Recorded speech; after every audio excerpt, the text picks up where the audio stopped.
Ja, ich habe es auch nicht schlecht gemacht, oder?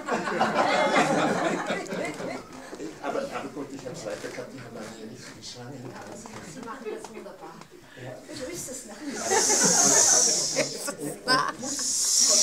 Und Elisabeth, nicht in den Popo. Nein, in den Fuß. In den Fuß, genau. In den Stiefel vielleicht. Da tut es ihr nicht so weh. Aber ich finde, die Elisabeth, wollen Sie ja mal mit uns mitspielen? Ich finde, Sie haben das Nur als Schlange. Ja, ich kaufe vielleicht morgen wieder eine neue.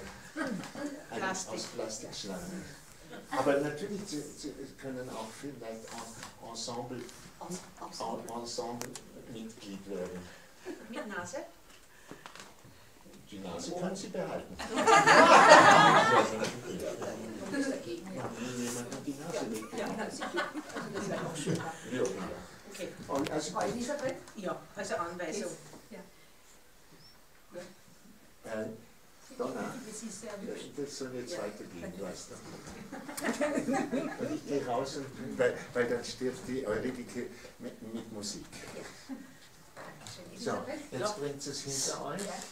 Okay. Ich gehe schon mal.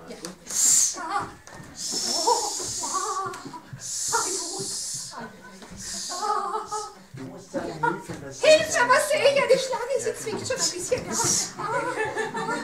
Oh, ja, zwickt. Oh, ja.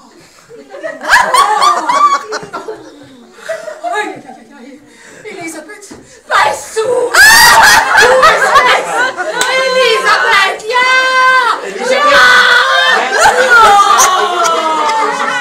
Das ist jetzt fast schon zu viel.